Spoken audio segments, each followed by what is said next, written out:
जहन्नुम से होते हुए यहां तक पहुंचा हूं मैं। रब ने मुझे जन्नत तोहफे में दे दी है बाला खातून। आपके लिए हर लम्हे दुआएं मांगी है मैंने। अल्हम्दुलिल्लाह आपको खैरियत से दिखना नसीब हुआ।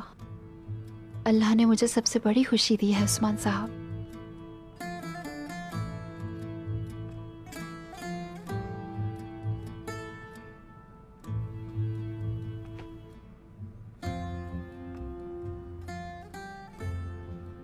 आपकी हालत ठीक नहीं लग रही।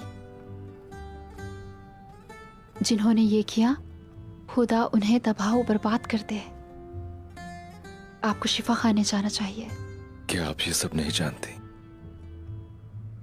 ये चेहरा मेरे जख्मों के लिए मरहम की तरह है